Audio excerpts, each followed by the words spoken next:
ሰላም ከመይ ትኾኑ ፍትዋትን ክቡራትን ተኸታተልቲ ትግራይ ብሮድካስት ሰርቪስ ንሰዓት ተዳለዉ ሓደሽትን ኣገደስትን ሓበሬታታት እንሆ። ላይክ ሸር ሰብስክራይብን ኮመንትን ጌርኩም ስለትከታተሉና ኣዝና ነመስግን። ፈለማ ርእስታቶም ክነቐድም ኣሰናዳኢ ሰይፉ በኢቢኤስ ሰይፉ ፋንታሁን ስምዒት ትግራወይቲ ስነ ጥበባዊት ብዝገበሮ ኣበርክቶ ተመስጊኑ።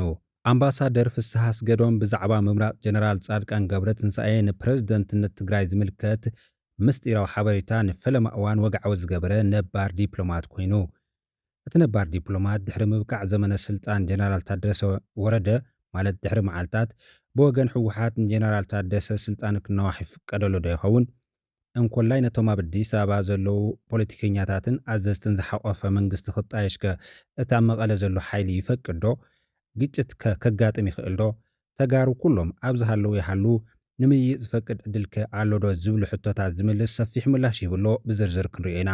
ብካልእ ሓበሬታ ኩናት ጠጠው ይበል ዝብል ሰፊሕ ጎስጓሳት ተጀሚሩ። ኣብ ውድድር ጉስጢት ዝተሰዓዓሩ ክልተ መንእስያት ትግራይን ኤርትራን መወዳእታ ብስፖርታዊ ፍቕሪ ንተኸታተልቶም መልእኽቲ መሓላሊፎም። ሓደ ዓለም ለኻዊ ትካል ገንዘብ ንምምሕዳር ኣብይ ኣሕመድ 7 ቢልዮን ዶላር ከም ዘፍሰሰሉ ኣፍሊጡ።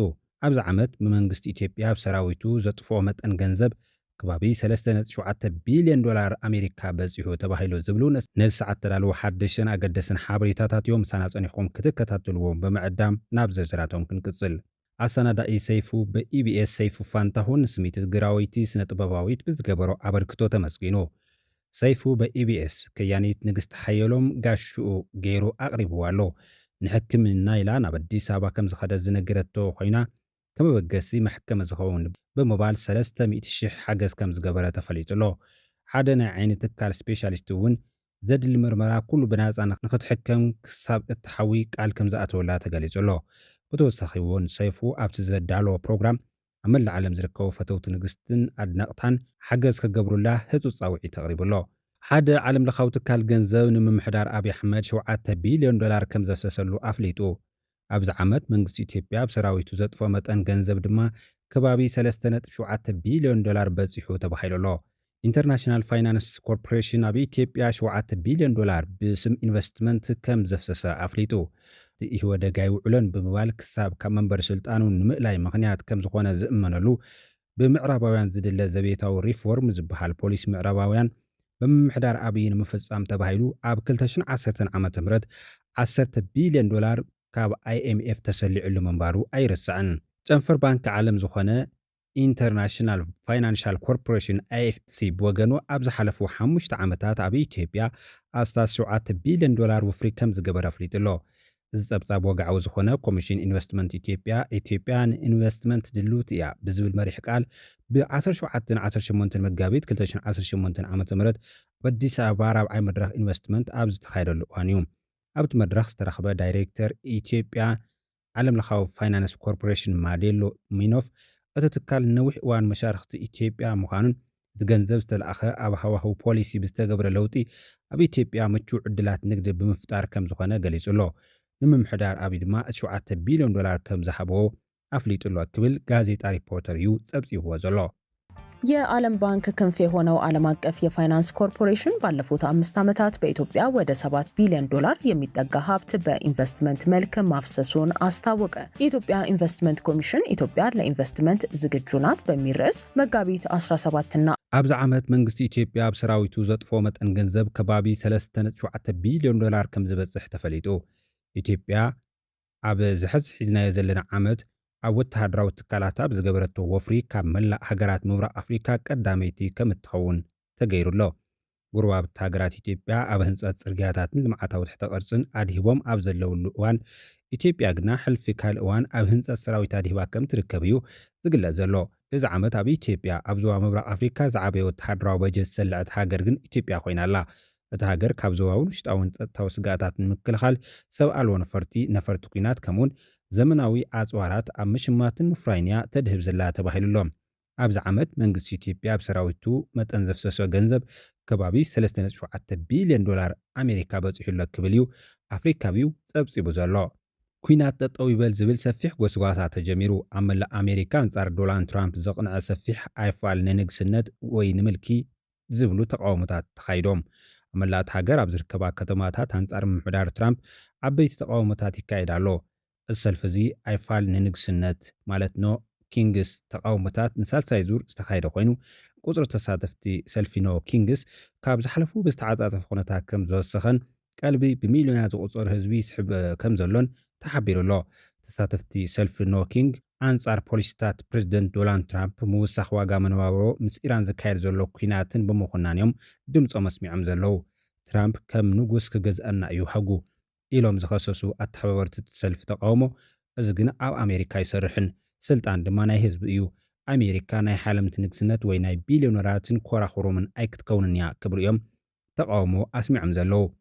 ኣብ ውድድር ጉስጢት ዝተሰዓሩ ክልተ መንእሰያት ትግራይን ኤርትራና መወዳእታ ብስፖርታዊ ፍቕሪ ንተኸታተልቶም መልእኽቲ መሓላሊፎም ኣብ መንጎ ሚኪን ሻላን ዝተባሃሉ መንእሰያት ዝተኻየደ ውድድር ጉስጢት ብዓወት ሚኪ እዩ ተዛዚሙ። ሚኪ ቀዳማይ ብምውፃእ $15,000 ተሸሊሙ እዩ። ድሕሪ ውፅኢት ኣብ መንጎ ደገፍቶም ዝነበረ ናይ ማሕበራዊ መራኸብታት ምትሕራቕ ዝህደ ስፖርታዊ ፍቕሪ ዝተመልኦ መልእኽቲ ድማ ከም ዝበሃል ኣመሓላሊፎም ኣለዉ።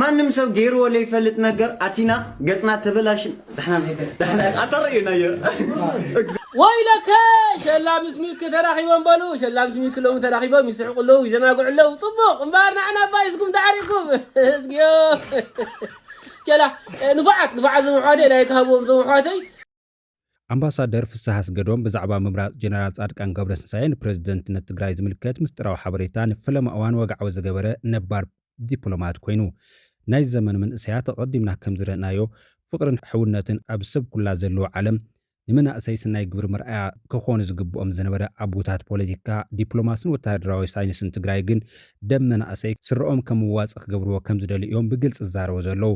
ብመሰረት እዚ ድማ ጀነራል ጻድቃን ገብረትንሳኤን ኣምባሳደር ፍስሓ ኣስገዶምን በብገጾም ብዛዕባ እቲ ድሕሪ ምብቃዕ ስልጣን ፕሬዚደንት ጀነራል ታደሰ ወረደ ዝህሉ ዕፃ ህዝቢ ትግራይን መንእሰይ ትግራይን ብሚድያ ወግዓዊ ገይሮም ኣለው።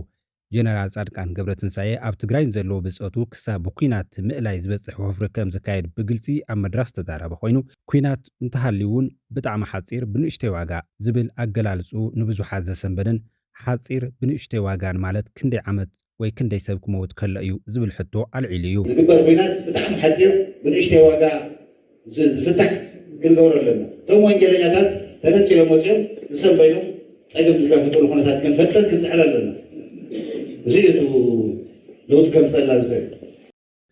ኣምባሳደር ፍስሓ ኣስገዶም ብወገኑ ትማሊ ምስ ሆራይዘን ፍሪ ሚድያ ብዝነበሮ ቃለ ምሕትት ብወገን ሕወሓት ዘለዎ ኣማራፅታት ዕላወ ገይሩ ኣሎ። ኣብ ዝሃቦ መብርሂ ምስቶም ኣብ እዋን ጆኖሳይዳዊ ኩናት ትግራይ ኣብ ትግራይ ኮይኖም ኣንጻር ወረርቲ ዝዋግኡ ዝነበሩ ኣመራርሓ ሰራዊትን ፖለቲካን ዝተፈለየ ዝርርብ ኮነ ድርድር ከም ዘይህሉ ምስ ብልፅግና ዝተወሰኖ ከም ዝውሰነሎም ብምግላጽ ብልፅግና ኣብ ልዕሊ ህዝቢ ትግራይ ካብቲ ቅድሚ ሕዚ ኣብ ትግራይ ዝፈጸሞ ህልቂትን ልዕሊ 1 ሚልዮን ህዝቢ ሃሊቁሉ ዝበሃል ዘስካሕክሕ ፅንተትን ከብፅሕ ከም ዝኽእል ብምእማን ብልፅግና ክድሕን ኣይክእልን ክብል እዩ ተሰሚዑ ዘሎ። የአዲስ አበባ መንግስት አንዴም ሁለቴም ማሰብ አለበት። አሁን የተሟላ ጦርነት በትግራይ ላይ ቢከፈት እሱንም የሚድንበት ሁኔታ የለም። የፈለገው አይነት ጥፋት ትግራይ ላይ ሊያደርስ ይችላል። የፈለገው አሁን በፊት ካየነው በላይ ጥፋት ሊያደርግ ይችላል። ያ ነገር ግን ለሱ ዋስትና ለሱ መቀጠል ዋስትና አይኖረውም። ዘረባ ናይቲ ኣምባሳደር ስዒቡ ህዝቢ ትግራይ ድሕሪ ህዚ ካልእ ልዕሊ 1 ሚልዮን ህዝቢ እንተጠፊእዎ ካብቲ ሕዚ ገጢምዎ ዘሎ ዘስካሕክሕ ናይ ኩናት መከራ እንተገጢምዎ ደኣ ከም ህዝቢ ከመይ ኢሉ ክቕፅል ዝብል ሕቶ ግን ኣይመልስን። ልክዕ ከምቲ ጀነራል ጻድቃን ሓፂርን ብውሕድ ዋጋን ክብል ዝገለጾ ማለት እዩ። ኣምባሳደር ፍስሓ ኣስገዶም ብዛዕባ ምምራጥ ጀነራል ጻድቃን ገብረትንሳኤን ፕሬዚደንትነት ትግራይ ዝምልከት እውን ምስጢራዊ ሓበሬታ ንፈለማ እዋን ወግዓዊ ዝገበረ ነባር ዲፕሎማት ኮይኑ ኣሎ። ውሕድ መዓልትታት ቀሪብዎ ዝበሃል ዘሎ ዘመነ ስልጣን ፕሬዚደንት ጀነራል ታደሰ ወረደ ምብቅዑ ስዒቡ ብወገን ትግራይን ኣዲስ ኣበባን ዝተፈላለዩ መርገፅታት ይወፁ ከም ዘለዉ ይፍለጥ። ካብቶም ዝቐርቡ ዘለዎም መራፅታት ሓይልን ዲፕሎማስያዊ ዝርርባትን ዝብሉ ክልተ ዓበይቲ ዛዕባታት እዮም ብሰፊሑ ዝንፀባረቑ ዘለዉ። ህዝቢ ትግራይ ከም ህዝቢ መንእሰይ ድማ ብፍሉይ ክኾነ ዝምነዮ ወጋሒ ፀብሐ ዝልምኖ ዘሎ ሰላማዊ ፍታሕ ኣብ ሳለስቲ ተስፋ ዝህብ ሓበሬታ ወፂኡሉ ምንባሩ ኣይርስዓን። እቲ ብኣተሓባባራይነት ሓደ ኣምባሳደር ሕብረት ኣውሮፓ መንግስቲ ፌደራልን ኣመራርሓ ሕወሓትን ግዚያዊ ምሕዳር ትግራይን ዝተጀመረ ተስፋ ዝተገብረሉ ምስጢራዊ ድርድር ዕውት ክኸውን ኣብ ጫፍ ከም ዝበፅሐ ማዕከን ዜና ኣውራምባ ታይምስ ዝፀብፀበ ኮይኑ ነዚ ሰላማዊ ፍታሕ ብወገን ትግራይ ዘለዉ ብኣቶ ጌታቸው ኣሰፋ ዝምእዘኑ 4 ውልቀ ሰባት ከቢድ ፈተና ከም ዝገጠመዎ ምግላጹ ኣይረስዕን። ብተመሳሳሊ መገዲ ነዚ ሰላማዊ ፍታሕ ካልእ ዕንቅፋት ብሸነኽ ኣዲስ ኣበባ ከም ዘሎን ኣነ ጀነራል ጻድቃን ገብረትንሳኤ ዝዋስኡሉ ምዃኑን ብተመሳሳሊ መገዲ ተሓቢሩ እዩ። 5 ዝኾኑ ናይ ትግራይ ፖለቲካዊ ውድባት ብረታዊ ቃልሲ ዝጀመሩ ዕጡቋትን ነበር መኮንናት ምክልኻል ሰራዊት ኢትዮጵያ ዝነበሩ ዝሓቆፈ ሓዱሽ ቤት ምኽሪ ኣብ ዝቕፅሉ መዓልትታት ምስረትኡ ዕላዊ ከም ዝገብርን ምምሕዳር ትግራይ ንምርካብ ርእሱ የዳሎ ከም ዘሎን ዋዜማ ሬድዮ ካብ ዝተፈላለዩ ምንጭታት ረኺበዮ ኢላ መፅብፃባ ነቲ ድርድር ዓንቃፊ ከይኸውን ስጋኣት ፈጢሩ ከም ዘሎ ዝፍለጥ እዩ። እዚ ተጀሚሩ ዝበሃል ዘሎ ዝርርብ ተዓናቒፉ ሓላፍነት ዝወስዱ ድማ እዞም ብክልቲኡ ገጽ ዘለዉ ኣመራርሓ ከም ዝኾኑ ህዝቢ ክፈልጥን ንዝመጽእ ዝኾነ ይኹን ፀገም ተሓታቲ ከም ዝኾኑ ብግልፂ ክንገሮን ፀኒሑ እዩ። እዚ ኣብ ልዕሊ ንኣቶ ጌታቸው ኣሰፋ ኮነም ጀነራል ጻድቃን ገብረትንሳኤ ዝቐርብ ዘሎ ክሲ ብሓቂ ከምኡ ገይሮም ድዮም ንዝብል ባዕሎም ዝምልስዎ ምላሽ እንተሃልዩ ካብ አንደበቶም ክነቕርቦ ኢና። እዚ ከምዚ እናሃለወ ግን ኣምባሳደር ፍስሓ ስገዶም ብዛዕባ ምምራፅ ጀነራል ጻድቃን ገብረትንሳኤ ንፕረዚደንትነት ትግራይ ዝምልከት ዘውፅኦ ምስጢራዊ ሓበሬታ ኣዘራርባ ኮይኑ ይቕፅል ኣሎ። ፖለቲከኛታትን ገለ ኣዘዝቲ ሰራዊትን ንህዝቢ ዝሓልዩ ዘለዉ መሲሎም መንእሰይ ትግራይ ንስልጣን ክብሉ ዘቕዝፉ ዘለዉ ካብ አንደበቶም ምውፃእ ካብ ጅምሩ 2 ዓመታት ዘይመልኦ ኮይኑ ኣቶ ጌታቸው ረዳ ኣብ ስልጣን እንከሎ ብተደጋጋሚ ዝተዛረበ ዘረባ ዶክተር ደብረጽዮን ገብረ ሚካኤል ስልጣን ንዓይ እዩ እናበለ ዝርብሸና ዘሎ ንሱ እዩ። ስራሕና ብኣግባቡ ከይንሰርሕ ዕንቅፋት ዝገበረና ዝኾነና ዝነበረ ዶክተር ደብረጽዮን እዩ ክብል ንርኢዮት ሚድያ ሓዊስካ ንብዙሓት ቃለ መሕትት ዝሃቦም ሚድያታት ገሊጹ እዩ። እዚ ብኣንደበት ኣቶ ጌታቸው ዝተዘርበ ዘረባ ብሳልሳይ ወገን እውን ብነበር ፕሬዚደንት ትግራይ ጸጋይ በርሀ ሓቂ እዩ ዝብል መረጋገፂ ከም ዝተዋሃቦ ኣይረስዕን። ሕዚ ድማ ኣምባሳደር ፍስሓ ስገዶም ብዛዕባ ምምራፅ ጀነራል ጻድቃን ገብረትንሳኤን ፕረዚደንትነት ትግራይ ዝምልከት ምስጢራዊ ሓበሬታ ንፈለማ እዋን ተዛሪቡ ዘሎ ድሕሪ ስምምዕ ፕሪቶርያ ግዚያዊ ምሕዳር ትግራይ ምስ ተጣየሸ መንግስቲ ፌደራል ዶክተር ደብረጽዮን ገብረ ሚካኤል ፕረዚደንት ክኸውን ኣይክእልን ምስ በለ ጀነራል ጻድቃን ፕረዚደንት ክኸውን ከም ዝደለየ ዝገለጸ ኣምባሳደር ፍስሓ ስገዶም እዚ ዶክተር ደብረጽዮን እውን ከም ዝተነገረው ይሕብር። ምስ ኣመራርሓ ክመክር ኢሉ ዶክተር ደብረጽዮን ከም ዝተመልሰ ዝገልጽ እቲ ኣምባሳደር ባዕሉ ጀነራል ጻድቃን ግን ናብ ኣምባሳደር ፍስሓ ስገዶም ደው ኢሉ ንደብረጽዮን መንግስቲ ፌደራል ንዓይ ፕረዚደንት ክኸውን ይደሎ ኣሎ እሞ ኣእምነለይ ኢሉ ንኩሎም ከእምኖም ከም ዝነገረ እዩ። እቲ ኣምባሳደር ንፈለማ እዋን ብዛዕባ ሙሻም ጀነራል ጻድቃን ገብረትንሳኤ ኣብቲ ቀዳማይ ግዚያዊ ምሕዳር ወግዓዊ ገይሩ ዘሎ ድሒሩ ኣቶ ጌታቸው ረዳ ፕረዚደንት ናይቲ ግዚያዊ ምሕዳር ምስ ኮነ ጀነራል ጻድቃን ናብ ካቢኔ ግዚያዊ ምሕዳር ትግራይ ኣይኣትውን ብምባል ኣብዩ ከም ዝነበረ ስለምንታይ ጌታቸው ከመይሉ ፕረዚደንት ክኸውን ይኽእል ኢሉ ድሕሪኡ ብዙሕ ልመና ተለሚዩ ካብ ሚኒስትራት ናብ ሚኒስትራት ክቕፅል ከም ዝተገብረ እዩ ኣምባሳደር ፍስሓ ስገዶም ኣብ ሆራይዘን ፍሪ ሚድያ ተዛሪቡ ዘሎ። ብሓፂሩ ህዝቢ ትግራይ ድሕሪ ስምምዕ ፕሪቶርያ እዚ ኩሉ መከራ ክበልዕ ዝከኣለ ኣብ መንጎ መራሕቲ ትግራይ ብዝነበረ ናይ ስልጣን ህርፋን ምዃኑ ዘረጋግጽ ዘረባ ኣቶ ጸጋይ በርሀን ኣምባሳደር ፍስሓ ስገዶም ነዚ ድማ ምምሕዳር ብልጽግናን ካልኦትን ከም ዝተበለጹሉ እዩ ዘመልክት። ሕዚ ድሕሪ ምብቃዕ ዘመነ ስልጣን ጀነራል ታደሰ ወረደ ከጋጥም ዝኽእል ግጭት እውን ማእኸሉ ካብዚ ናይ ስልጣን ንሕንሕ ዝብገስ ምዃኑ እዩ ብክልቲኡ ገጽ ዘለዉ ምንጭታት ምልክታት ዘመልክቱ ዘለዉ። ናይቲ ደጋፊ ኮንኩ ናይቲ ደጋፊ ኮንኩ ኣነ ናይ ህዝቢ ትግራይ ህልውና የግድሰኒ ምንት ህዝቢ ትግራይ ዝገርል ተረድተኒ። ስለዚ ህዝቢ ትግራይ ናብ ሓደጋ ነእትዎ ዘለና ኣለና ሕዚ በዚ ሕሳብ እዚ ተመረፃ ተኸይሉ እታ ጎንፂ ዘምፀትን ናፍታ መረፃ እያ እታ ናይ ፕሬዚዳንት መረፃ እያ። ኣነ እርግፀኛ እየ ሽዑ ስኢለ ዝነገርኑ እውን ዶክተር ኣብይ ብስምምዕ ተመሪፅኹም ከነ ጌታቸው እዮም ተቐበሉን ከምታ ደብረጽዮን ብክልምን ከይዱ ሽማግለ ሒዙ ኸይዱ ደብረጽዮን ንቐደም እዚ እኮ ፍሉጥ ኮይ ካይቲ ሓደ እንትኸይድ ተኣሽመ ኣይኮነን ከይዱ እዩ ደብረጽዮን ሽዑ ንሕና ሪኡ ተናቕሪብና ኢና ንምንታይ ከምኡ ንገብር ናይ ፕሪቶርያ ስምምዕ ኣሎ እንድዩ ንምንታይ ኢና ከይድና ከምኡ ንገብር ዝብል ተረድህ እንደኒ ኣቕሪብና ኢና ኣይተቐበለና ንፍኢሎም ተኣሽም ገይሮም እምበር ትኽክል ኣይኮነን። ካብኡ ኣብዚ ናብ መረፃ መፅኦም ኣፍታ መረፃ ስለ ዝተባእሱ እዮም ነታ ባእሲ ንምግፋሕ እያ ተኣሽሙ ገይሮሞ ኣብኣ ድማ ዋይ ዝልክ ትእለማ ካለት ነይራ ተረድነት ልክ ዘለዎ እወ ክእለም ተኽኣሎ ነይሩ ታወቲ ጎንፂ እናገፈ ኣብዚ ሕዚ በፂሕና ኔና በፂሕና ኔና እዚ ዓይነት በፂሓ ነይራ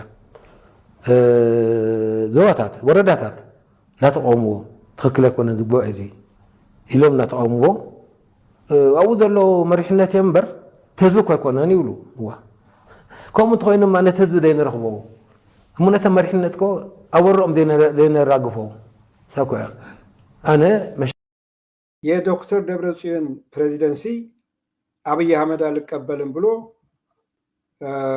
ያ ሁሉ ነገር ታውቀዋለሽ። ጌታቸው ረዳ ፕሬዚደንት ሆነ። አገን ጂኤስቲኦሶች ደወሉና ጻድቃን ሞቼ እገኛለሁ አልገባም ብለዋል እባክህን ብለው ነገሩኝ። ደወልኩለት ብዙ አወራን። አይ ቲንክ ወደ 1 ሰዓት ከምናምን ይሆናል ላሳምነው እና ያኔ ነው እንዴ አንተ እኮ ከደብረጽዮን ጋር ልትሰራ ተቀብለህ ነበረ፣ አሁን ምን አዲስ ነገር ተገኘ? ያው ደብረጽዮንም ቲፒኤልኤፍ ነው ጌታቸውም ቲፒኤልኤፍ ነው ካነሳሁለት አንዱ ነበረ። ቲፒኤልኤፍ ማን ነው? ደብረጽዮን እኮ ሌጂቲሜት የትግራይ ፕሬዚደንት ነው ተመርጦ ነበር። ሳውዝ አፍሪካ ሄጄ ሲንግል ሃንድሊ መንግስቱን አፈረስኩበት። ዘርፎር አያውትም ነው ያለኝ። የፕሪቶሪያ ስምምነት የትግራይን መንግስት እንዲያፈርስ አድርጌያለሁ። ስለዚህ ከደብረጽዮን ጋር መስራት ግዴታ ኃላፊነት አለብኝ፣ ቁብልነት አለው። መንግስቱ አፍርሼ በትክክል የተመረጠ ፕሬዚደንት፣ ከዛ በላይ ደግሞ እኔና እሱ ተግባብተናል።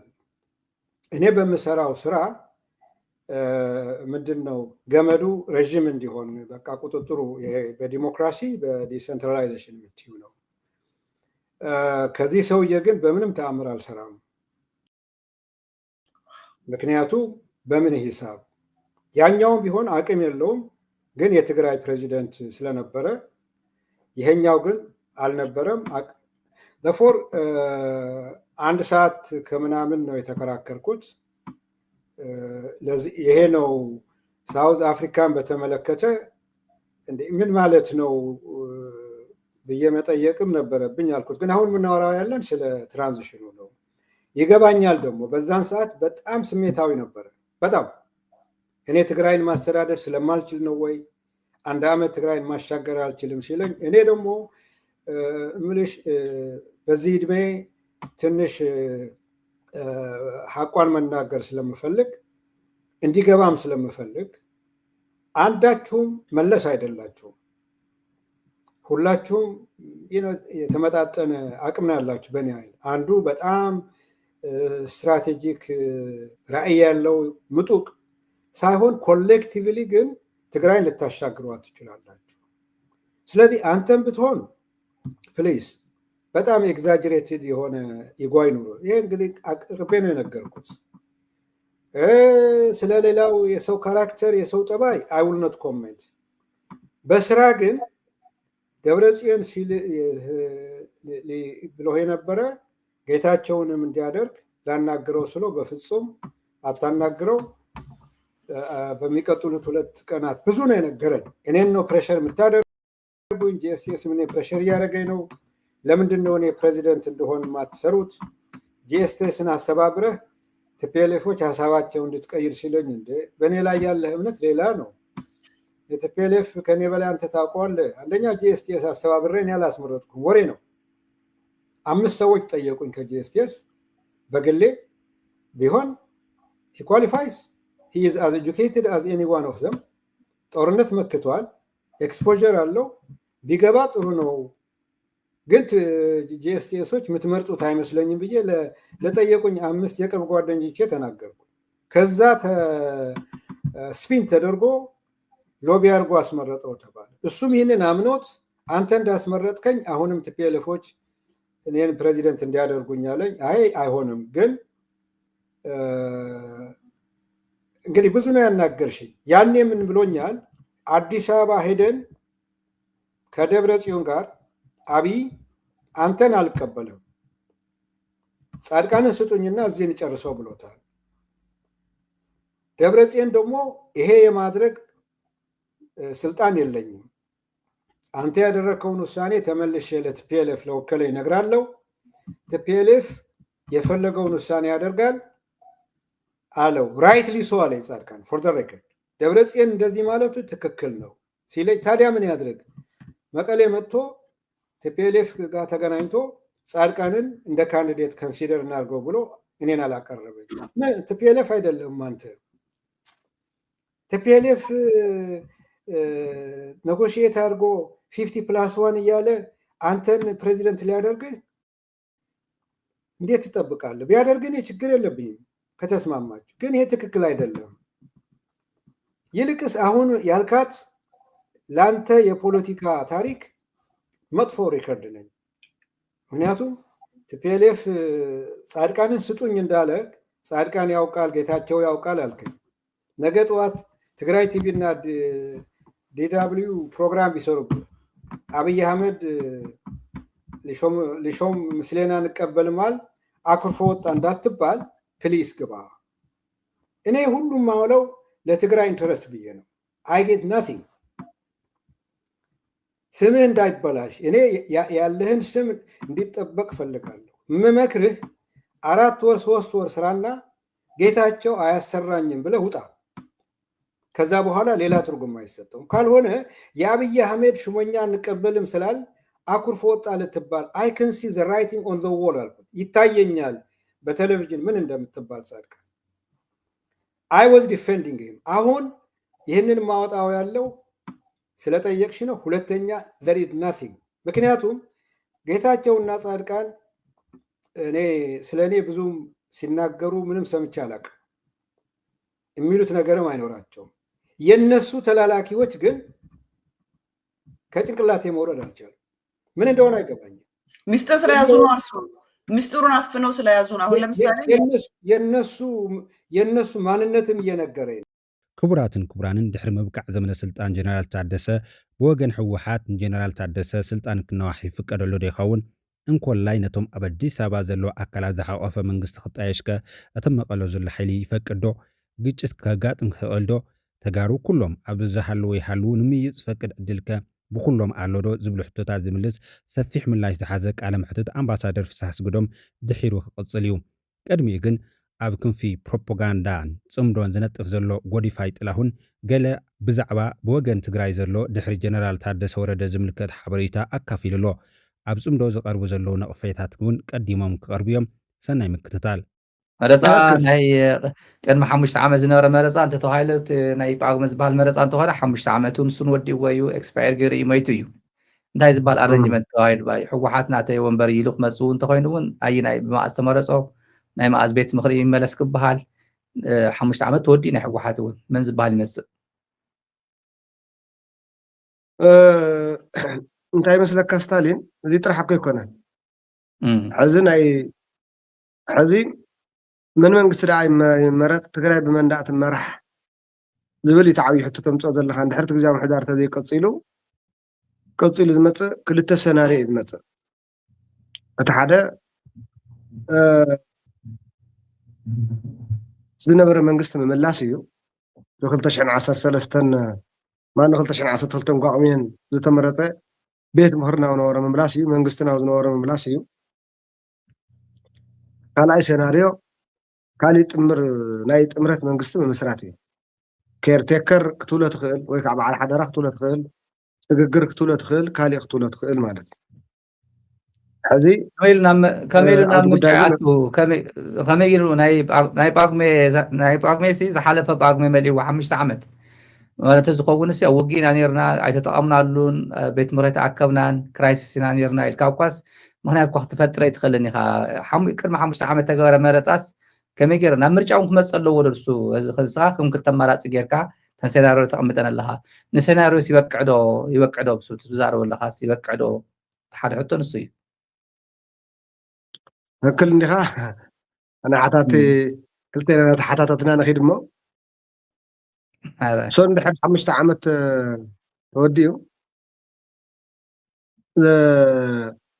ቅድሚ 5 ዓመት ሱር ጠቕላላ ዘይነበረ ኸ ደኣ ካብ ሮማናት ኣደባባይ ወይ ካብ ዓድዋ ኣከባቢ ወይ ካብ ራያ ኣከባቢ ኣምፂኻ ንስኻ ትግራይ ምርሓያ ክትብለኸ በይናይ ሕገ መንግስቲ እዩ ዝመፅእ ትዘራ ኣነ ድሓን ናትካ መልሲ ስለ ዘለኒ ዝኾነ ዓንቀፅ ቅድሚ ምትርጓምና ዝኾነ ንስ ዓንቀጽ ቅድሚ ቅማጥና ቀዲሞ ክመጽእ ዝግብኦ ድሕሪ ውዕል ፕሪቶርያ እንታይ እዩ ክኸውን ዝብል እዩ ምስ ጸላእ ዝህልወና ርክቢቱ ዋና ዝውስኖ ክልተ ሴናርዮ ክኸውን ኣይዘር በቲ ዘለዎ ሰላማዊ ኩናት ኣይሞት ሕየት ኮይኑ ትግራይ እናተዳኸመ ዝቕጽለሉ መንገዲ ከምቲ ወላት ውዕል ፕሪቶርያ ይሃሉ ወላት ግዚያዊ ምሕዳር ይሃሉ ህዝቢ ትግራይ ዝመሰሎ መንግስቲ መሪፁ ዝመሰሎ ኣወዳድራ እንተስ ከም ዝበልኩ እንተስ በዓል ሓደራ እንተስ ካይ ድሓር ክመፅእ እየ ንሱ ደስ ዝበሎ ህዝቢ ትግራይ መሪፁ ክቕፅል እሞ በቲ ዘለዎ ክቕፅል እንተ ብጣዕሚ ለባም እንተኮይኑ ግን ኩነታት የዋፀኒን ኢሉ ንትግራይ ከም ካልኦት ክልላት ኣካልቲ ፌደሬሽን ኮይና ትቕፅለሉ ዕድላት ክፈጥር ዝብሉ ዕድላት ክትርኢ ትኽእል ኢኻ ክንደይ ፐርሰንት ይወሃብ 0.1 0.2 ይፈልጥን ግን ዝሞተ ዕድል እዩ ዘይኮነ ኣብ ውዕል ፕሪቶርያ ኮይኑ ብዓለም ማሕበረሰብ ተደፊቆም ነገር ዘይገበረ ውዕል ፕሪቶርያ ፈሪሱ ንህዝቢ ትግራይ ከም ዘሎ ዕድል ክፈቅድ እዩ ዝበሃል ኣምባገነን ካብ ብልፅግና ፍትሒ ምፅባይ ይውህና እዩ ዝኸውን ማለት እዩ ካሊእ ዝመፅእ ዕድል ግን ቀጥታቲ ርክባት ናይ ቴለ ናይ መብራህቲ ኩሎም ናብ ዕፅዋን ክባን እንደገና ናብ ምቕፃል ትግራይ ካብቲ ፌደሬሽን እትእልየሉ ስርዓት ምፍጣር እዩ ክኸውን ዝኽእል ማለት እዩ ዓቕሚ ኣለኒ ክገብር ይኽእል እየ ኢሉ እንተሓሲቡ ከዓ ኣውቶማቲካሊ ኣለኒ ዝብሎ ወታደራዊ ዓቕሙ ናብ ስጉምቲ ምውሳድ እውን ክኸይድ ይኽእል እዩ ማለት እዩ ከምኡ ኣለዶ ሴናርዮ የለን ታይት ገምጋም ተልካኒ ድሓር ክነልዕሎ ንኽእል ኢና ግን ሕዚ ናብታ ዋና ዝሓተትካኒ መንደርደሪ እየ ክመፅእ ደልየ ማለት እዩ እቲ ዕፅዋን ክባን ናይ ምጥንኻር ትግራይ ካብ ኢትዮጵያ ተቆሪፃ ናይ ምትራፍ ታሕዚ እኒሃ ንእሽተይ ነገር ትመስል ነገራት እውን ካብ ኩሎም ግልጋሎታት ተዓጥያ ትቕፅለላ ማለት እዩ ዲፋክቶ ስቴት ኮይና ትቕፅል ጥራሕ እንተይኮነትስ ሓውሲ ሃገር ኮይና ትቕፅለላ ማለት እዩ ንሕር ካብ ፌደራል ተቆሪፃ ኮይና ካብ ፌደራል ትረክቦ ዝግባእ ነገር እንተኮይኑ ሕገ መንግስቲ የለን ሕገ መንግስቲ ዘይሃልዩ ከዓ ኣካልቲ ፌደሬሽን ዝኾነሉ ነገር የለን ሕዚ እውን ኣይኮና በቲ ውዕል ፕሪቶርያ ኢና ኣካልቲ ፌደሬሽን ኮይና ንቐፅል ዘለና እንተዝፍፀም ነይሩ ናብቲ ፌደሬሽን ተመለስና ውዕል ፕሪቶርያ እንተዘይተፈፂሙ ትግራይ ከም ሃገር ኣክት ትገብረላ ግን ሃገር ከይትብላ ከዓ ሃገር ዘብሉ ብዙሓት ነገራት ናይ ሪኮግኒሽን እሹ ኣሎ ናይ ካልኦት ትካላት ኣሎ መዓት ነገራት ስለ ዘሎ ከም ዲፋክቶ ስቴት ልክዕ ከምዚ ናይ ሶማሌላንድ ዓይነት እንብሉ ነገራት ኮይና ትቐፅለላ ማለት እዩ ብልፅግና ዓቕሚ ኣለኒ ክገብር ይኽእል እየ እንተኢሉ እውን ናብ ብኩሉ መዳይ ናይ ኩናት እውን ክሰግር ይኽእል እዩ ማለት እዩ ናብ ኩናት እኳ ተዘይሰግር ናብ ብዙሕ መዳይ ኣብ ኩናት ዘላ ትግራይ እያ ዘላ ሓዚ እውን ካብኡ እውን ገዲዱ ክቕፅል ይኽእል እዩ ኣብዚ ኩነታት እዚ ኮንካ ዝኾነ ገለ ፓርቲታት ከምዚ ካብ ምሁራት ገለ እናበልካ ሰነድ እናደለይካ ገለ መን ቢሮ ይሓዝ እናበልካ እናተደራደርካ እሞ ከዓ እቲ ናይ ብልፅግና ኢዳ ኣታውነት ኣሎ ናይ ትግራይ ዘለዉ ተቃዋምቲ ውድባት እውን ዝፍለጥ እዮም ናይ ፌደራል መንግስቲ ኢንተረስቲ እውን ክህሉ እዩ ሰነድ እናዳለኻ እናተደራደርካ ገለ ቢሮ ምራሕ እናበልካ ካሊእ እናገበርካ ህዝቢ ረሲዕካ ዓዲ ረሲዕካ ጠላእ እናተፃወተልካ እንደገና ስልጣን ውጥጥን ኣብ ጭቅጭቅን ግዜ እናሓለፍካ ዶ ተታሒዝካ ሰጥምስ ወይስ ትቅድሚ ውዕል ፕሪቶርያ ዝነበረ መንግስትን ኣብ ቦትኡ መሊስካ ግን ከዓ እቲ ናይ መረፃ ግዜ ሓሊፉ ስለ ዘሎ ባክ ናብቲ ሕገ መንግስቲ ትግራይ ተመሊስካ እቲ ሕገ መንግስቲ ብዝእዘካ መሰረት ሕገ መንግስቲ እቲ ሕገ መንግስቲ ከመይ ከም ትትርጉሞ ስርዓት ኣሎ ንኣብነት ናይ ወረዳን ናይ ጣብያን ቤት ምክሪ እኮ 2005 ተመረፀ እዩ 10 ገለ ዓመት ገይረሉ ስለዚ 10 ገለ ዓመት ዝዩ እቲ ሕገ መንግስቲ ልዕሊ 5 ዓመት ዝፈቅድ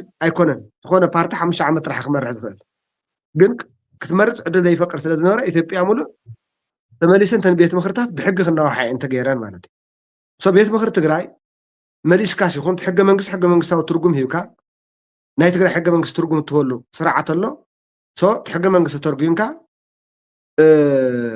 መንግስቲ ኣልባ ኮይንካ ክትቅፅል ስለ ዘይትኽእል ስርዓት ኣልባ ኮይንካ ክትቅፅል ስለ ዘይትኽእል ክትምክት ኮይንካ ኣዋጅ ስለ ዘድልየካ ክትምክት ኮይንካ ደንቢ ስለ ዘድልየካ መምርሒ ስለ ዘድልየካ ተዓዲ ብስርዓትን ብሕግን ክትመርሕ ኣለካ ደንብን መምርሕን ክትወፅእ እንተኮይንካ ከዓ የሃብታሃብ ቤት ምክሪ ክህልወካ ኣለዎ ማለት እዩ እዚ ናብቲ ሕገ መንግስቲ ወሲድካ ሕገ መንግስታዊ ትርጉም ሂብካ ግን ከዓ ታራ ዓንቀፅ እንተይኮነስ ምስ ህዝቢ ትግራይ ኮንሰንሰስ ብዝፈጠር ንህዝቢ ትግራይ ብዘሳግር ሊስት ኢቪል ዲና ንብሎ ትዝሓመቐ ትዝነኣስ ሕማቕ ወሲድካ ኢኻ ተዓዲ ክተሳግሮ ዝግበአካ ማለት እዩ ንዙ ዝኾኑ እንታይ ናይ ሌጋል ግራውንድ ኣለና እንታይ ሕጊ ኣለና ዝብል ግን ብሰነድ ይክዳሉ ዘለዎ ኮሚቴ ጣሽካ ክስራሕ ዝግብኦ እዚ ይሰርሑ ኢሉ እዮም ተስፋ ይገብር ምክንያቱ ዓለዎት ሓለፍቲ ኣለዉ ትውድብ ኣሎ መንግስቲ ኣሎ ቶም ናይ ምኽት ሓይልታት ኣሎ ኣነ ሕዚ ብዙሓት ዓንቀፃት ሓሳባት መቕረቡ ክነይሮ እዚ ጉዳይ እውን ተወሰነ ግን እንታይ ከይኸውን ተኸሳሒ ጉዳይ እውን ስለ ዝኾነ ኣቐዲምካ እውን እዚ ይገበር ክትብል ከለኻ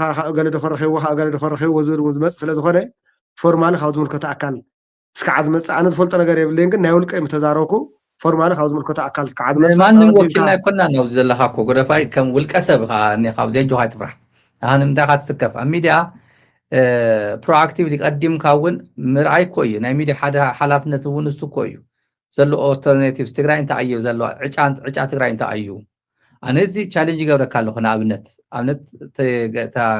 ክልተ ሴናሪዮ ቅሚጥካ ኣለካ ሓደ ዝኣብነት ፐርሰናል ኣይደግፎን እየ ኣነ ንስኻ ከም ኣማራፂ ሒዝካ ኣለካ ቅድሚ ውግእ ዝነበረ መንግስቲ ትግራይ ምምላስ እዩ ዝበልካ እዩ ሕዚ እንታይ ሌጂቲሜት ፓወር ኣለዎ ንክምለስ ጳጉሜ ተመሪፀ ነይረ እየ እንተኢሉስ ዝሓለፈ ጳጉሜ 5 ዓመት መሊእዎ እዩ ዋላ ተዘይኸውን ክኸውን እየ ተዝብል ኳስ ቤት ምክሪ ዝነበረ 5 ዓመት ወዲ እዩ ኣይ ኣይተጠቐም ኩሉን ውግእ ኮይኑስ ግዜያዊ ምሕዳር ኮይኑስ ፕሪቶሪያ ኮይኑስ ተለውን ተወዲ እዩ እቲ ግዜ ንሱ ናብ ካሊእ መረፃ ከይድና እውን ቤት ምክሪ ተይና እውን ቤት ምክሪ ካሊእ መረፃ ከነካይድ ኣይንኽእል ኢና ኣብ ብጣዕሚ ኤክስትራ ጁዲሻል ኤክስትራ ኦርዲነሪ ዝኾነ ሲቹዌሽን ዘለና ፍሉይ ኣብ ዝኾነ ኩነታት ኮይንካ ፍሉይ ዝኾነ መፍትሒ ተምፅእ እምበር በቲ ናይ ኦልድ ሃቢት በቲ ናይ ቀደም ነምፃእዮ ገለታት ብዝበሃል ክኸይደና ከም ዘይኽእል እየናተይ እምነት እዩ ስለዚ እስኻ እውን ዝረአየካ ነገር ኢኻ ፎርዋርድ ትገብር እምበር ገለ ክብለኒ እዮም ኢልካ ካብዚኣት እውን ነፃ ክትወፅእ ኣለካ ከም ሓደ ሊበርቲ ዝስምዖ ሰብ እውን እንታይ መስለካ ስታሊን ኣነ እኮ ነፃነት ዝሕመ ይኮንኩን ኣብ ዘለትና ሃብቲ እውን ንሳ እያ ብውልቀ ዘውግዕ ኣለኹ ሕወሓት ወኪሎ ሰራዊት ትግራይ ወኪሎ እውን የውግዕን ዘለኹ ግን ኣነ ዝዛረቦ ንህዝቢ ትግራይ ይጠቅም ኢለ ክዓ ዝሓሰብክዎ ጥራሕ ኤግዛክትሊ ናተይ ዘረባ ካሊእ ፀቕጥን ካሊእ ንትግራይ ካሊእ ተኸሳሓይ ነገር ኣብ ዝፈጥር እንድሕር ኮይኑ ንዕላማ እየ ዝዛረቦ ኣነ ዝኾነ ይኹን ዝገብሮ ቃልሲ ማለት ክዛረብ ስለ ዝግበኒ ይኮንኩ ዝዛረብ ሕድሕዳ ዝዛረባን ዝገብራን ንቃልሲ ትግራይ ተወሰነ ትወስድ እያ ኢለ ስለ ዝኣምን እየ ብዙሕ ነገር መጉትና ኢና ውዚ ናይ ባዕልና ስራሕ ፈፃሚት ማእከላይ ኮሚቴ እንተይቀረየ እውን ከም ጥርናፍ ክንገብሮ ካብ ዝግበአና ወፂና እውን ተዛሪብና ኢና ሓፈሻዊ ንስኻ ኣይድግፎን ትብል ኣለኻ ተኢልና ካልኦት ኣጀንዳ ስለ ዘለውና ናብ ውጥጥ ከይነእትዎ እምበር መንግስቲ ዝነበረ ህዝቢ ዝመረፆ ኣብ ጣልያን ወረዳን መንግስቲ ዝኾነ ኣብ ዞባን ታሕቲ መንግስቲ ዝኾነ ኣብቲ ክልል ግን መረፃ ክግበር እናተገበኦ መረፃ ግዜ ሓሊፍዎ ኣሎ መረፃ ግዜ ሓሊፍዎ ዘሎ ከዓ ብናትና ምክንያት እዩ እትብሎ ኣይኮነን ብናይ ፀላእ እዩ ኩናት ስለ ዘለና ኢና ንሰላም ኢልና ኣቲና ነርና እቲ ሰላም ኣይተሳካዕን ስለዚ እቲ ዝነበረ መንግስትን ዝነበረ ቤት ምክርን መሊስካ ንኡ ሒዝካ ሕገ መንግስታዊ ትርጉም ሂብካ ምክንያቱ ሕገ መንግስቲ ክትትርጉም ኣዋጅ ኣውፂኻ ዝተቃዋምቲ ኣዋጅ ሒዝካ ዝተቃዋምቲ ክትሳተፍ ጥምር መንግስቲ ክትምስርት በዓል ሓደራት ክትምስርት ኩሉ ነገር ክትገብር ካብ ሕገ መንግስቲ ዝምንጭት ስልጣን ንኣብነት ሕወሓት በርደግ ኢሉ ስልጣን ህዝቢ ትግራይ መንጢሉ ስልጣን ግዜ ስለተወደስ በቃ ደግም ጥምር መንግስቲ እየ ክምስርት ክብል ኣይኽእልን ሕወሓት ፓርቲ እዩ ብድሕሪኡ እንድሕር ከምኡ ኮይኑ ስለዚ ሕወሓት ነቲ ሕገ መንግስትን ንህዝቢ ትግራይን ወኪል ዝኾነ ነገር ክሰርሕ ይኽእልን ስልጣን ናይ ህዝቢ ትግራይን ካብ ህዝቢ ነቲ ሕገ መንግስቲ ዝህቦ ስልጣን እዩ እንታይ ክብለካ ለለ እንተስ ክተሳትፍ እንተስ ኣዋጅ ክትወፅእ ብደንብን ብኣዋጅን ዲኻ ነቲ ካሊእ እውን ተሳትፎ በዓል ሓደራ እንተልካ እውን ብደንብን ብኣዋጅን ኢኻ ትምልሶ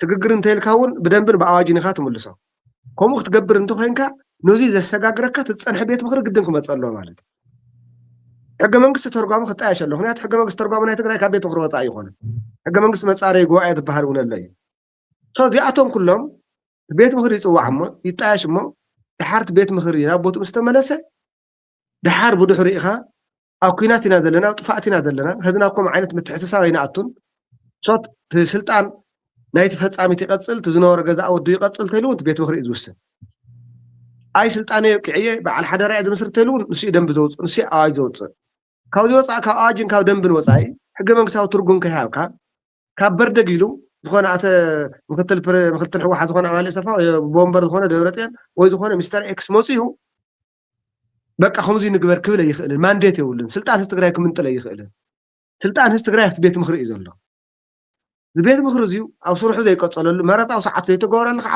ኣብ ኩናት ስለ ዘለና ኢና ብጸላእቲ ስለ ተወረርና ኢና መረጣ ክገብር የንተትሉ ምዕራብ ትግራይ ኣብ ኢድ ጸላኢ ዘሎ ጸለምተ ኢድ ጸላኢ ዘሎ ኣብ ኩናት ኢኻ ዘለኻ ተኸዩካ ኢኻ ዘለኻ ስለዚ ተኸዩካን ይስማዕ እንተሉ ስታሊን ዳርጋ ጽባላ ስለዚ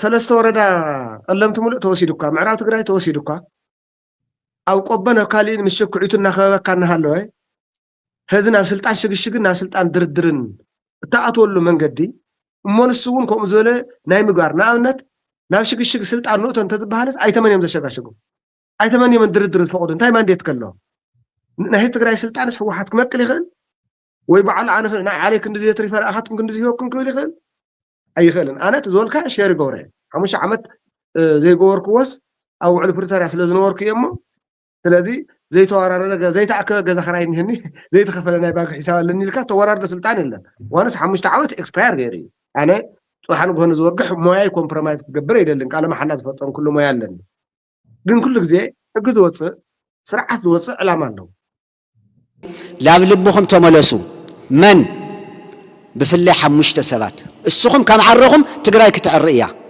ክልቲኦኹም ጌታቸው ረዳ ጌታቸው ሰፋ ዶክተር ደብረጽዮን ዓለም ጀንጀሪኖ ምን ያስማ መንጀሪኖ 5ቲኦኹም ተትዕሪ ነርኩም ብርግጸኝነት ዘብ ትግራይ ተፈጢርኒ ክፍፍል ጠጠው ክብል ነይሩ እዩ ወይም እሕጽርዎ 5ቲኦኹም لملا حزب تግራይ ኣብ ሚድያ ቀሪብኩም ይቅርታ ሓቲትኩም መፍትሒ ናይቲ ጸገም ኮይና ለና ካብ ለማዓንቲ ጀሚርና ለቂቅና ለና ይቅርታ ገበረልና ህዝብ ትግራይ ተትውልለ ኩላ ትግራይ ክትዕር ነይራ ብሓንትሻ ምን መፈላለየም ተፈጠረ ብርግጸኝነት ኣባኹም ይንየት ሽግር ብግልጽ ክናገረኩም ንሕዚ ጽምዶ ግን ታተሪፋ ዘላ ናይ ትግራይ ህይወት ኣብ ከሰላ እንታይ ከም ዘሎ ሰሚዕካ ቅልጽም ካብ ትግራይ ኢሎም ተጋርኮ ደናቆርኮ እዮም ዝብሉና ትፈልጥ ዲኻ ስጋ ዓጥሚ ድና ከምቶም ሳሕል ዝሞትና አለው እሱ ይዝረኦ ዘሎ ኢሳያስ ፋኖ ለምሳሌ አሁን በጣም እየተዋጋ ነው እየታገለን ያለው የትግራይ ህዝብ እንደቀደሙ ብቻውን አይደለም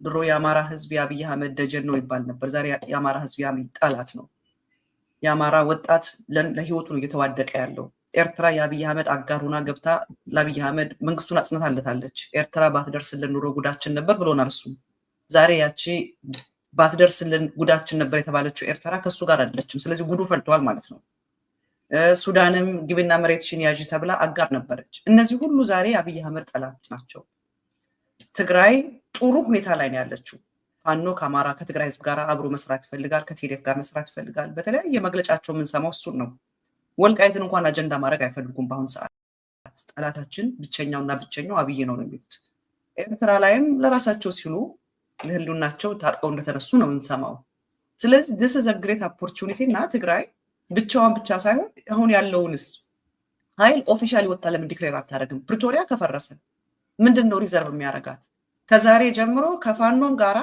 ከኤርትራም ጋር ካለው ኃይል ጋራ ሆነን ህሉናችንን እናስከብራለን ብለው ዲክሌር ለማድረግ ሚዛቸው ምንድነው ያስቀመጥሽው የወዳጅና ጠላት አሰላለፍ ምንም አይወጣለትም ምንም ጋራዋለሁ ማለት ትላንትና ትግራይን ለማጥፋት ከአብይ አህመድ ጋር እጅ ተጠባብተው የነበሩት አካላት ብቻ ሳይሆኑ ሌሎችም ከዛ በኋላ የተደራጁትም በሌላኛው ካምፕ ሆኗል አማራ ክልል አብይ የሚፈጽመው ያለ በደል ወንጀል ዘር ማጥፋት የህልውና ጥያቄ ከሁሉ በላይ እኛ ይገባናል ያሳለፍነው ችግር ነው አሁንም ያሳለፈን ያለው ነው እሱ ብቻ አይደለም ከዚህ ሁሉ ጉድ ከወጣን በኋላ የትግራይ ህዝብ ከአማራ ህዝብ ከጎረቤቱ ከኤርትራ ህዝብ ከሱዳንም ከአፋርም እነሱም የተማሩት ነገር አለ ብዬ ስለማስብ በተለይ እነዚህ የኢትዮጵያ ክልሎች እኛም ባለፈው ጊዜ ብቻችን ቆመን ያሳለፍነው መከራ ስለምናውቅ የጠላት ብቻ በቂ ስላልሆነ በዘላቂነት አብረን የምንኖርበት በሆነ መልኩ አንድ ሀገር ውስጥ ሆን ተለያየን ሌላ ጉዳይ ሆኖ በሰላም ግን የምንኖርበት ሁኔታ እንዲኖር አሁን የማያቸው ጅምሮች በጣም በጣም አበረታቾች ናቸው። ተጠናክረው መቀጠል አለባቸው። በሌላ በኩል ደግሞ የአዲስ አበባ ፕሮፓጋንዳ አገርን ለማፍረስ ትግራይና አማራ እየተባበሩ ናቸው። በጣም በጣም ያስቀኛል። ምንሽ እሱ የሀገር ጠባቂ ሆኖ የትግራይ ህዝብና የአማራ ህዝብ አገር አፍራሽ ሆኖ የሚያውቀው ነገር ከሌለ በስተቀር ይሄ ጠዋት ማታ ውጡ ሂዱልን የሚለው በእኛ ጀመሩት። አሁን ደግሞ ወደ አማራ ቃላቶቹ ሳይቀር አይቀያየሩም። ዘላለም እንደተላላክን ዘላለም የሌሎች ተወን ነውና ስለዚህ በአብይ አህመድ ካምፕ ይህንን በውል እንዲያዩት እኔ ማጸናቸዋለሁ። የሚሰማ አይመስለኝም። ነገር ግን በትግርኛ አንድ ነገር ተናግሮ ነበር አብይ ከም ቀደም ይመስለክን ወተጂ ወስደክን ብለዋል። ይሄ ኤግዛክትሊ አይ ቲንክ የሆነ ሚዲያ አሁን ሌላም ቦታ ሰምቼዋለሁ። እሱ ላይ ነው የሚሰራው። እኛ የፈለግነው ብንደቅ በኢኮኖሚ በፖለቲካም ችግሮች ቢኖሩን ከኛ የባሰ ያለው አብይ አህመድ ነው። ይሄ ግልጽ እኮ ነው። ኤርትራን ይዞ ባይመጣ የኢትዮጵያ ክልሎችን በሙሉ አስተባብሮ ባይመጣ ፈሪ 10 ነው ብትሩ ይባላል። በቃ እነዚህ ሰዎች ብቻዬን ከሄድኩኝ ምን እንደማደርግ አውቃለሁ ብሎ ነው ሊያጠፋ ነው የመጣው። እነዚህ ሁሉ በሙሉ የሉም። አሁን አንድ የራሱ የሆነ መከላከያ የሚባል አለ የተሰለቻቸው። በነገራችን ላይ እኛ ደቀናል፣ በኢኮኖሚ ተጎድተናል እንላለን። ግን አንድ እውነት አለ። እኛ ለመኖር ነው የምንታገለው። የመኖርና ያለመኖር ነው። እስከ መጨረሻው ድረስ ሊያጠፋን የመጣ አካል መከላከል እንኳን እንደተጋሩ ታሪክ ያለን ስልጣኔ ያለን ህዝብ ሌላ ማንኛውንም ያደርገዋል። ለመጥፋት ፈቃደኛ የሚሆን ህዝብ የለም። እጃችን መስጠት አይታሰብም። ስለዚህ ይህንን የሚያውቅ ኃይል ያን ሁሉ አሰባስቦ ያላጠፋን ምንም አይነት ዝግጅት ሳናደርግ አሁን በኢኮኖሚ ይዣቸዋለሁ። በቅድም ባልኩሽ በብሎኬድ ኤንድ ሲጅ ደቀዋል። በመካከላቸው ደግሞ እሱ እንደሚለው ተሳክቶልናል። ነገር ግን የትግራይ ያለው ኃይል ደግሞ ተጠናክረዋል ይላል። ሁለቴ ሶስቴ ማሰብ ያለበት የአዲስ አበባ መንግስት ነው። ይሄ ስል በትግራይ ላይ ተጨማሪ ጉዳት አይመጣም ማለት አይደለም። የለንም ባለን የደቀቀ ኢኮኖሚ በከፈልነው መስዋዕትነት ልክ እንደገና ሊያስከፍለን ይችላል። ግን ምን እናድርግ? ለመኖርና ለክብራችን ነው እኛ።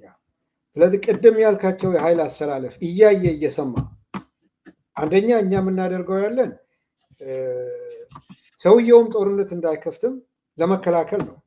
ከኤርትራ ጋር ጥሩ ግንኙነት ከተደረገ፣ ሱዳንም ጥሩ ግንኙነት ካለን፣ ከአማራም ከአፋርም ጥሩ ግንኙነት ካለን አያዋጥህም ለማለት ነው። ምንም ሳንተኳኮስ አማራ ክልልም በሰላም በድርድር ሊጨርሰው ይችላል፣ ኮሃም ሊፈጽም ይችላል። ይህንን አልሆን ብሎ ግን አሁን ባለው ከቀጠለ አንድ ክልል ፋኖን ብቻ መቋቋም ያልቻለ ሌሎች ኃይሎች በጋራ ጦርነት ቢከፍቱ አይ ቲንክ ሁለት ጊዜ ማሰብ ያለበት ይመስለኛል። እኛ በእድሜ ትንሽ የቆየን ሰዎች ደርግ ሲወድቅ አካባቢ የነበረው ሁኔታ እያየን ነው። የአብይ አህመድ የሚለዋቸው መሳደብ ሁሉ ማቆም አለብን እስከ ማለት ደርሷል። እንደ ትልቅ ነገር ይሄ መጨረሻ ሰዓት ነው። ነገር ግን የነዳጅ እጥረትም ሲያዩት ደርግን የሚያስታውስ ብዙ ነገር ነው ኢትዮጵያ ውስጥ እየሆነ ያለው። የኢትዮጵያ ኢኮኖሚ እዚህ ብዙ መዘርዘር አይቻልም እንጂ በቅርቡ አንድ እውቅ ባለሙያ ዶክተር ዮናስ ብሩ የሚባሉ ለዓለም ባንክ ብዙ የሰሩ በኢትዮጵያም ደረጃ የሚታወቁ እንዲያውም አብይ አህመድ ወደ ስልጣን ሲመጣ አንድ የኢኮኖሚስቶች ኤክስፐርት ቡድን አቋቁመው ለተወሰነ ወራት ቼር ያደረጉ ባለ 30 ገጽ ሪፖርት አቅርበው እንደ መጽሐፍ እንደ ጥናት ነበር የማየው። ኢትዮጵያ እኛ የምናወራው ስለ ፖለቲካ ነው፣ ለካስ ኢኮኖሚው ቀድሞን አብይን በጭንቅላቱ ሊያስቆመው የሚችል የሚል ድምዳሜ ላይ ነው የሚደርሰው። በሆነ መመዘኛ ደግሞ እኒህ ሰውዬ ፖለቲካሊ ሞቲቬትድ አይደለም እንዳልኩት፣ መንግስቱን እንዲስተካከል የሚፈልጉ በኢኮኖሚ ባለሙያ ናቸውና የቅድም ያልኩሽ እሱ ነው። እኛ የተጎዳንን ቢጎዳ ኢትዮጵያም በጥሩ ሁኔታ አይደለም ያለችው። በኢኮኖሚም በዲፕሎማሲም በመዋጋት አቅምም የሰው የብሳት አይደለም። ተደጋግሞ የሚባል ነገር አለ በአዲስ አበባ ድሮን አለን ቴክኖሎጂ አለን ነው። አማራ ክልል ጉዳት እያደረሰ ነው ድሮን። ጦርነት ሲቀይር ግን አላየንም።